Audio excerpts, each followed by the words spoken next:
Harvey, smash my buttons, ring the bell. I caught another live. Yep, sure did. This time with none other than Tessa Metcalf from Married to Medicine. We're in the reunion for Married to Medicine. It was a pretty good season, except for the dead horse that Tessa was dragging around. And during the season, we found out that Tessa is like an ambassador for the Diabetes Foundation, and she did this live about diabetes and insulin specifically. Very educational, some things I had never learned. You guys take a listen. Helping people to, again, understand how it's going to affect them, because that's the challenge. It's just people are not thinking it's something that, that's them. And so too, remembering to get screened, get that finger pricked. It's super easy. Get that finger pricked, or that's just quick. That's just to see where you are right now. And then of course, if everything's fine, then here we go. We, none to worry about at this moment. But if you're close, or you do a glucose tolerance test, or even get your hemoglobin A1C checked, and you're on the cusp, then you can start really being more aggressive and making changes that's going to move you in the direction back towards where you're not pre-diabetic anymore, or even getting you on a medication that's going to help. Because I'm a huge advocate of medications, because what we don't understand is that it's not a willpower problem. We live in 2024 in America. Mm-hmm. If we lived in rural Africa, we would not have access to all this bad food. People are not living with all this excess body weight who are in Africa. So it has nothing to do with our skin color. So that's what I'm saying. But if you get to, again, the industrialized parts, then you're talking again about processed food. So there is an element too of making healthy choices, but people don't even know what that looks like or what that sounds like. It's so many people I hear who'll tell me, I don't eat pork chops. I'm like, I don't know what that has to do with anything. Oh, I don't eat pork, so I'm healthy. I'm sorry. Do you eat candy? Do you drink beer? Like, I don't eat pork. Oh, this goes on. God bless you for that. But it doesn't have any. So I mean, lean pork is actually it's high protein. So I don't understand what sometimes the correlations. I know what they're saying. I understand, like, because I don't like bacon or things with visible fat, but you eat steak. You eat steak. You're eating a lot of the steak. You're eating cheeseburgers. You're eating things like that. And you're eating, again, a lot of processed breads and things. And so people don't understand healthy, and they don't know what that looks like. And so helping them to even know the terminology that they think they're using, or the things that they think they're doing. I'm going walking. That's great. Keep walking, because you have to do that for your heart. Mm-hmm. That's what you're doing for your heart. But to keep your blood sugar regulated, it's about what you're putting in your mouth. Mm-hmm. You got to exercise. But what you're putting in your mouth is what's going to change everything else. Yeah. Yes, and you mentioned too some of the people who they don't want pork on their fork. So some of the myths that's out there. So somebody put in the chat here, and it says they asked if PCOS could lead to diabetes, and what are some of the other myths that we need to debunk? Okay, so let's talk about. So we're talking about. There are some things that, of course, make you more susceptible. And so there are some diseases, even for instance, sleep apnea. There are some diseases that are disease states that go hand in hand. And so again, polycystic ovarian syndrome makes you more predisposed to become diabetic, but that's the problem. So there are certain things like that it's just there's a problem with certain metabolism issues that we have. And so that goes back part of not judging people and saying it's just because of your willpower, because sometimes there is some other aspect of us that makes us more predisposed. And so what does that mean? That means that if you already know that, and you've been advised to maybe be on a medication that is going to lessen your risk of becoming diabetic, you probably should continue, to take the medication, even if you don't want to, if you don't feel like you need it, because that is how we prevent things. But understanding these relationships now, if you have sleep apnea, right? That again, a lot of times goes hand in hand with it increasing your risk. Like those things go together. But it's not so much that it is causing you to have an abnormal blood sugar, if that makes sense. So it's just those are disease states that kind of go together because they have similar risk factors.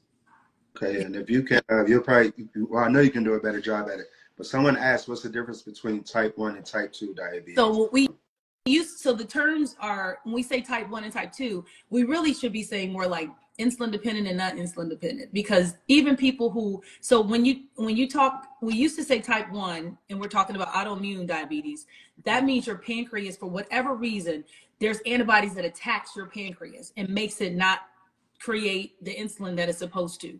And so that is almost like having lupus or scleroderma or rheumatoid arthritis. It's an autoimmune disease. And so that is why we actually check you when the finger prick test is to check to see if you have these antibodies. And actually, we are now saying a lot of endocrinologists are recommending screenings in general, because what can happen is you can get diagnosed with type 1 diabetes at 50. It's not anymore that is only for kids. And so what we can do though is if you already have some of these antibodies, we can put you in, engage you in care to lessen your risk, or to even kind of prepare that this is, kind of in the pipeline, to do what we can to minimize it. I always tell people this. Let's think about it like this. Let's think about our pancreas. Like this is a bottle of saline, right? Bacteriostatic water. Let's say this is your pancreas, and inside of the pancreas is insulin, right? Just very much like why we have, for people who are needing insulin, they actually have to take this insulin and with a needle and draw up enough to give themselves exogenously. They have to give it to themselves because their pancreas doesn't work anymore. They have to give themselves insulin. So let's say what happens is this. So every time you do, I don't know, let's do some Skittles, right? When you do Skittles, you know how much how much insulin you need? This whole syringe full, right?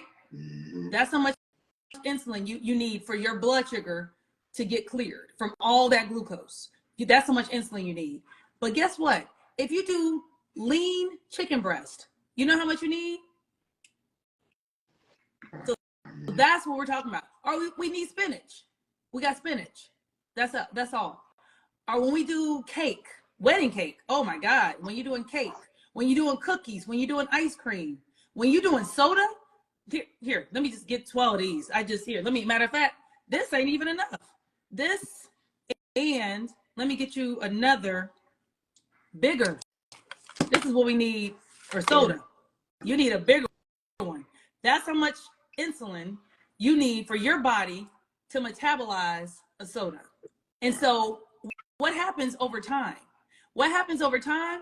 This bottle becomes empty. Your pancreas don't have nothing left. For some people, unfortunately, they were born with less. And so that less happens very quickly at the age of 0, 1, a newborn baby, they live a couple of days or a couple of years, right? Like your daughter, who was only diagnosed in her, very, very young. But for some people, because of their lifestyle, they're not doing a bunch of sodas and stuff like that. They are prolonging how long their pancreas is going to work. But once you use it up, the bottle is empty. The pancreas is empty. Once it doesn't work anymore, it's done. It doesn't have any more to provide. So the only option at that point, even if you give yourself something like a Manjaro, you can't stimulate an empty bottle. If there's nothing left in the pancreas, nothing else you can do. So at that point, you then have to give yourself insulin from somewhere else. And so that is what we're trying to prevent. We're trying to prevent you from emptying that pancreas. And no matter how many shots you give yourself, a Manjaro, Ozempic, it's not going to work because there's nothing else to stimulate. There's nothing else in the pancreas. There's no more insulin to be made. The cells no longer work. And that is the first part of autoimmune, that type 1, but it also happens with type 2. But the difference is and I'm only using these terms because we're talking to regular people, but in medicine, we really say insulin dependent, non-insulin dependent. But what happens is you, because of your behaviors, because of your soda, because of your things that are full, that requires a lot of insulin to be metabolized, the candies, the cookies, the breads, the things like that, you've used up everything your pancreas has. And when you explain it to somebody like that, they will be more conscientious. They will treat it with a little bit more care. They will think before they eat that shit. And I cuss like the same as I am. But you have to look at certain things in a certain way so you can say, is it really worth it? Because I'm about to use up. I only got 1 million stores. It's a bank. I'm about to use up 10 of them right now. I'm about to use up 100. Do I really, really want this cake? Or am I just eating it just because I just eat it all the time? Maybe I'll go ahead and get me, give me some salad with some lean chicken breast, because that's not going to require very much. That's going to only require, if we think about, again, going back to how much insulin you're going to be needing to metabolize that meal, a grilled chicken breast, you're only going to need this much, this little bit there versus all of that. If you do this every single meal and every single snack, ultimately what's going to happen is your pancreas, the bottle is going to be empty. Wow. Okay. All right. Well, we can go on and on about this, and I know I want to respect your time. I know that you do have an outing. I just want to take the opportunity, one, to just highlight the Black excellence. You are an HBCU grad like myself, and I know that you are a proud member of Delta Sigma Theta Sorority Incorporated. That part. Member of I love it. Yes. Yes. So, you know, offline, if it's okay with you, I can reach out because I see people have many questions here. I'll get those answered and I'll get back to them offline. But thank you for your time. My pleasure. My pleasure. And thank you for your service. I mean, I thought about, as much as people like to insult people who run for office or talk about politicians, I'm gonna tell you, it is it's a calling. You know, it's kind of like being called to the ministry, but it also requires so much of your time. It's going to be, I hang around some of my friends who are in politics. They start at 6, 7 o'clock in the morning, and then they have things to do in the evenings, and their days are like 18 hours long. It's insane. It never turns off. And you don't get paid actually a lot of money to do what you do, and how much unavailability that you are going to have to your kids and your family. So I thank you for your service and your sacrifice, because if you don't do it, nobody else will. And the people who don't understand the risk that you're taking, because it's also something that puts you a target on your back. And so I just want you to know how much we appreciate you for choosing this life. And I am just so excited about you, because I think I'm just excited about what's happening. This election is coming up. I'm excited that you're going to be sitting in the seat that you are applying for, you know. You're going to do people's work. I know you're going to do the people's work, but you also going to wear that badge with honor and with the, you know, respect that it deserves. And so thank you for doing this, because this is a part of it, right? It's not all about just cutting to the front of the line. It's also about serving the people. So thank you for serving the people. Indeed. Yep. Thank you. And also thank you for serving our country as well in the military. That's the thing I ever did. Yep. All right. Well, you go out. You have a great time with Dr. Scott. Dr. Scott going with you today? No, this is a girls' dinner. This is a birthday party. It's a girls' party. So. Okay. All right. Well, I know you'll be watching what you eat. Thank you. I will. Look, and you know what? I need to. And it's also the alcohol too. You got to be careful about that alcohol. But I will. I'll be thinking about it. Everybody in the live, thinking about it. What Rick said, you can donate to the campaign at WyattForMayor.com. Every little bit helps, whether it's $2, $100, whatever's on your heart. You can go to WyattForMayor.com and support the campaign. Outstanding. Wasn't that interesting? Did you know all of those details about how insulin is supplied to our body, how it goes out and everything? Had no idea. Anyway, thanks, Conetessa. Curvies, leave a comment, smash my buttons, ring the bell, and I'll see you in the next video.